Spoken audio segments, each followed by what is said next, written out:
I get the title of this video from physics lab back when I was in college. In physics lab, we had to set up a number of models, take measurements, and compute such things as force, acceleration, inertia, torque, so on. But the instructor told us that we could assume that all strings had no mass and all surfaces were frictionless. Of course, all of this is false, but it was a useful fiction. It helped to focus on things that mattered, with less clutter and confusion. Nothing was to be gained by forcing the lab students to try to figure in the effects of the mass of a string or the force of friction, and much was to be lost in all of the unnecessary complexity. Later, when the physics student became an engineer building actual airplanes, power plants, bridges, and skyscrapers, they'd have to worry about these things. But that was for advanced application. Before would-be engineers could get that far, they first had to understand the basics. This video is an attempt to present moral reasoning with the moral equivalent of massless strings and frictionless surfaces. That is to say, with a lot of the complexities removed. Hopefully this will give us a way of understanding how the basic moral forces work. Later, when making actual policies, laws, and moral systems, we can add the additional complexities back into our calculations. So what are these basics of moral reasoning?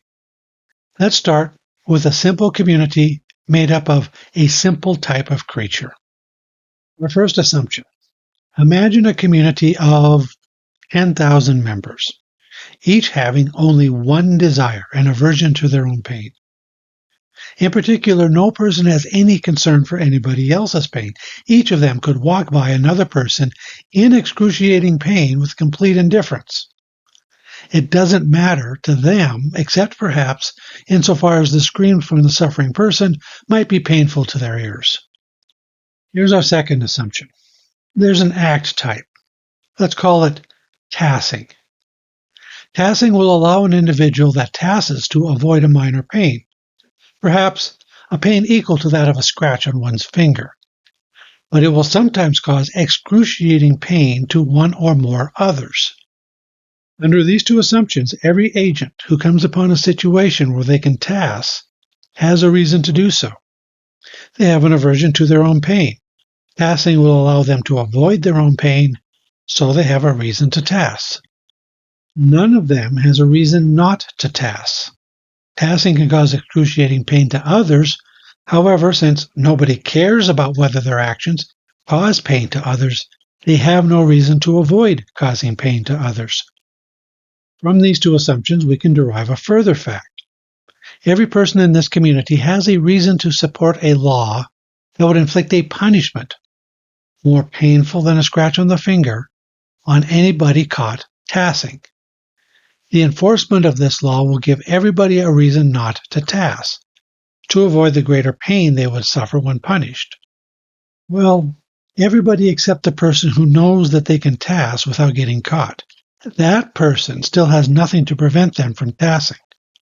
So we have our community of 10,000 people where tassing may be punishable by law, but there's no other reason not to tass. Now we're going to add a third assumption. Assume that the brains of these creatures work in such a way that expressions of anger, contempt, condemnation, outrage, directed at those who tass will cause people to acquire an aversion to tassing. The system works pretty much the same way that food aversions work in humans. If you've ever gotten violently sick shortly after eating something, you may have acquired an aversion to whatever it was you were eating shortly before you got sick. The sight, the smell, the taste of that food will cause immediate revulsion. This is an evolved trait. It helps us to avoid eating or drinking things that are poisonous or contaminated. Interestingly, we don't have to actually eat the food or drink the liquid to get sick ourselves to acquire the aversion. We can watch other people getting sick, and this can have the same, though probably milder, effect. When somebody gets a food aversion, they don't avoid the food as a means of avoiding nausea. Somebody might not even remember the original event. Perhaps it happened when they were too young to remember. Still, they get the aversion. They avoid the food, not as a means of realizing some further end, but simply because they don't like it. End of story. In our simplified moral model, we're assuming that expressions of anger, contempt, outrage work the same way. When people in this community experience expressions of anger and the like, directed at somebody who tasses, they acquire an aversion to tassing. Under these three assumptions, everybody has reasons to express anger, contempt, and outrage towards anybody who tasses. Somebody with a sufficiently strong aversion to tassing has a sufficiently strong reason to avoid tassing, even if they have to endure a scratch on their finger to do so. When people avoid tassing, other people can avoid the excruciating pain that sometimes happens when people tass. Now we have a community where tassing is universally condemned. It's a community where people refrain from tassing not because it's a means to some further end, but because they dislike tassing. They'll refuse to tass, sometimes even when they know they're certain that they're in a situation where tassing will not cause pain to anybody else, simply because they hate tassing. If we were to come across such a community deep in a jungle somewhere, we would say that this community held that tassing is immoral, that it's wrong, that it's something that ought not to be done. It's a community that condemns those who did such things, and in some cases punished them. There's something I want to point out that will be relevant to anybody listening that happened to study some moral philosophy. This model involves no Platonic form of the good. There are no divine commands, no social contracts. There's no categorical imperatives. There's no fully informed impartial observers, and no imaginary committees gathering behind a veil of ignorance. It involves none of the characteristic fictions found in standard moral philosophy. In addition, nobody ever acted to produce the greatest good for the greatest number or on a sense of duty. At the start, nobody cared about anything other than avoiding their own pain. They discovered that they can avoid some of their own pain by condemning anybody who tassed. So they condemned anybody who tassed. And as a result, everybody acquires an aversion to tassing. They don't like to do it. Now, people avoid tassing, even when this requires enduring a pain equivalent to a scratch on their finger. They don't like the scratch on their finger, but they don't like tassing even more.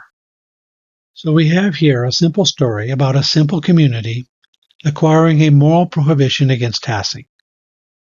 Now, real-world situations are more complex. However, I'd like you to consider this model while thinking about acts like breaking promises, vandalism, drunk driving, theft, assault, rape, child abuse, or murder.